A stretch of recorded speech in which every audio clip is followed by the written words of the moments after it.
What's up, everybody? Welcome back to another episode of And the Geek Shall Inherit the Podcast. I'm your host, Dwayne Adams, aka Scoop Dog. And if you wouldn't mind hitting that like and subscribe button, that'd be greatly appreciated. So I just finished watching season 2, episode 1 of Peacemaker. And man, it felt like it went by too fast. It was really fun, really fast paced. They did not waste any time getting into anything. So this is going to be a recap and a little spoilery. So I suggest that if you are okay with light spoilers, sit around and enjoy. And if not, then please go watch the episode and come right back to this video and check it out.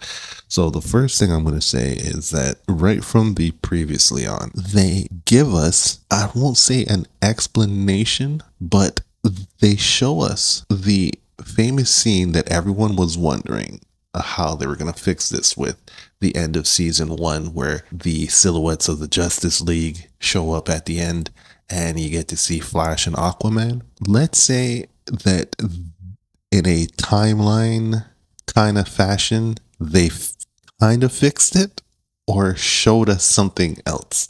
So it's not even connected to the episode. It could be connected to something in future episodes, but I found it very interesting that they chose to give us an explanation of sorts in a previously on. So it's almost like saying that timeline that we saw didn't exist and that it was always what you're going to see when you watch the previously on without giving away spoilers. It's really fun.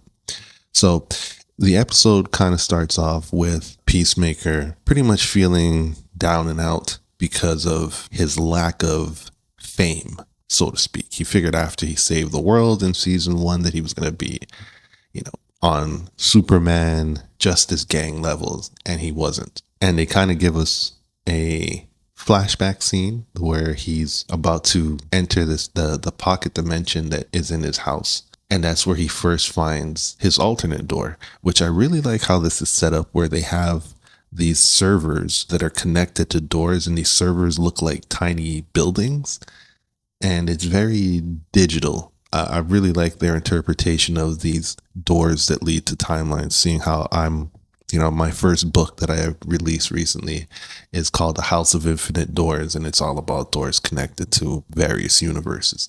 So I really liked how James Gunn showed that. It was really cool. So he opens the door, he finds this alternate reality where, he's living this lavish life, kind of like what you've seen in the trailers. There's nothing new from that.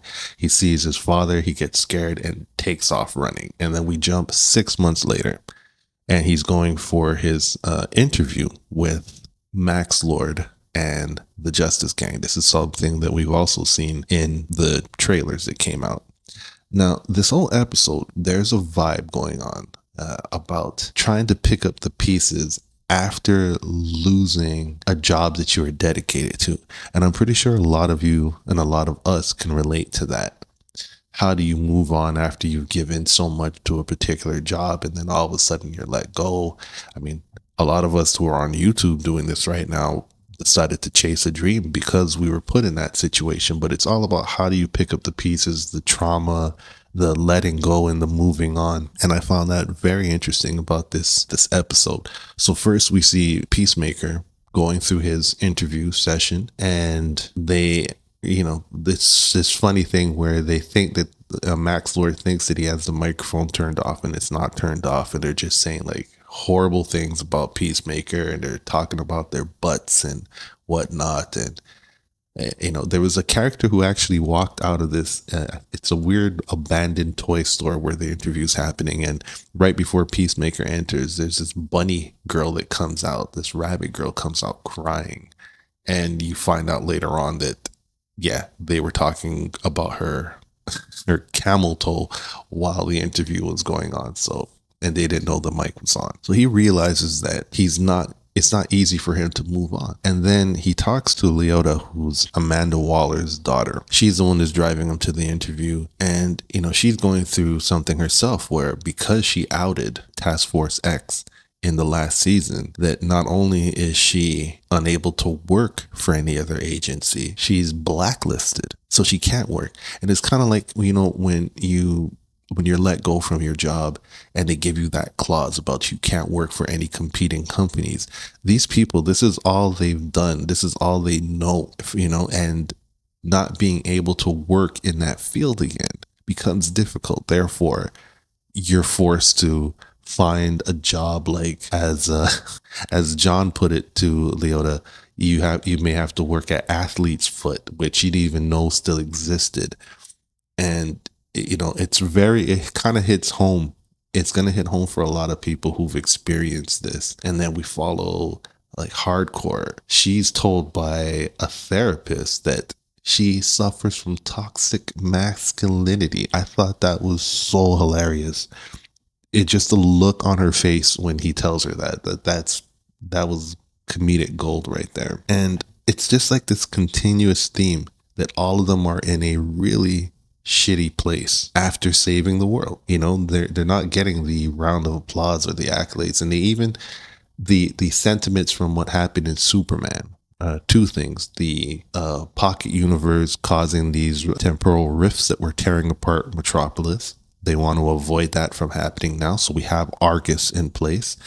And then you also have the lack of trust with metahumans because of people who thought that Superman was sent by his parents to enslave humanity. Even though he's trying to prove himself, he still has a way to go from where the movie left off. But there's still people who are now afraid and doubt metahuman's purpose. So one thing I really love about all of James Gunn's movies and a lot of Peacemaker in the first season and in this episode is the homage to great music, or just the music that he came up on. So just in the first 15 minutes, we were already getting jokes about Spin Doctors and 30 Seconds to Mars, and just the music in the background. It's very punk rock, and he's very true to that. That hasn't changed. Even the intro is a new intro, the new dance number, the new choreography. It's slower, and there's something different about it. It's kind of like the mood that the moves are trying to convey. And I noticed that they're not in sync as they were in the first season. In the first season, I was really amazed at how people who are not trained dancers, people who probably don't have an ounce of rhythm, were able to nail the moves in sync with each other. And seeing that, I know this was done purposely, that in this intro, their dance moves are a little off. No one is in sync. And that could be relating to the timelines, the parallel realities. That, something is not balanced yet. And it can even, I think that harkens right back to the previously on where we see the different Justice League lineup instead of the one we saw at the end of season 1. I think there's a whole connection with all that, and I think that's really dope. The subtleties like that. There's a lot of action in this, a lot of bar fights. We get a real good fight scene between Peacemaker and himself close to the end of the episode. But I gotta warn you, at the 23-minute mark, around the 23-minute mark, things get raunchy, boy. Man, if you're sitting around with your parents or your kids or something, I mean, depending on what they're used to seeing, you might want to be on guard for this particular sequence. It is pornographic, to say the least. And it's cool that you can see stuff like this in a show that's connected to a universe where we just saw a PG Superman, and knowing that it connects to something that is extremely rated R. This is something that I feel Marvel was afraid of and stayed away from up until we got Deadpool and Wolverine. And James Gunn is showing us how you can balance the R-rated, the PG-13, and the PG separately and all still be connected in the same universe, which makes me really excited to see how Brave and the Bold, the new Wonder Woman, the Green Lantern TV series, all of these are going to connect with different tones. A round of applause to James Gunn for that. There's one really cool shot as we're speaking about the action in the bar scene where you're going to see a pool table. Just watch out for the pool table.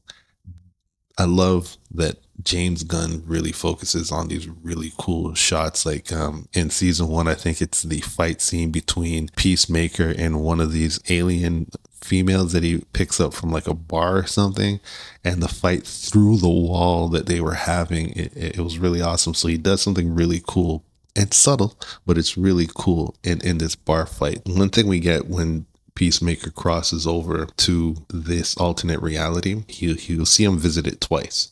And at the end, he goes back again. He wants to investigate his alternate's life a little bit more. And he sees the pictures on the wall. He sees that his father is still alive. And we find out, and this is a bit of a major spoiler if you haven't seen it already or you don't know, that the brother is still alive too. And they're not fighting amongst each other like they did in the first season. There's no pitting the brothers against each other. A matter of fact, when Peacemaker sees the father and the brother together, there's a bit of boxing that the dad does to him. And it's almost like saying, in this reality, I'm throwing punches for fun. In the other one, those punches led to the death of Keith, the brother. That's a nice little parallel comparison there. And then while he's walking through the room, there's one thing I love seeing. We saw a Def Leppard poster. Def Leppard was one of the glam bands from like the late 80s, and their big hit was Pour Some Sugar on Me. They're like a one-hit wonder band. But in this reality, it was Pour Some Honey on Me. I don't know why I found that so funny. Pour some honey on me. I hope they get the band to redo that song with those lyrics instead. And we see John from the previous season, who was working with Amanda Waller.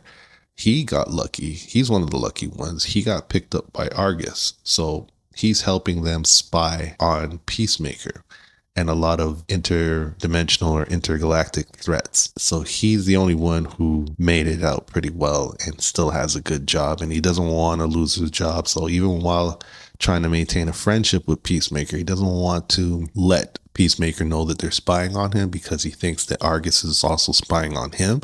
So he'll use Leota a lot of times to relay messages to Peacemaker to keep himself out of it. You know, he's like the middleman, so to speak. But overall, a fantastic episode. And I think the highlight of the episode is a tie between the interview with the Justice Gang and Max Lord and the fight scene at the end with Peacemaker and Peacemaker.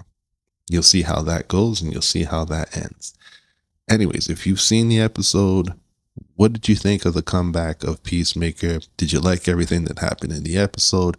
Most of all, any of you who could relate to the loss of employment or how hard it is to navigate in the world after you've been at a job for a long time and you're trying to pick up the pieces. Can you relate to that? If you can, drop a comment below. This episode brought out a lot of realness. So let me know your thoughts. Like and subscribe. Thanks for your support and can't wait to see the next one. Peace.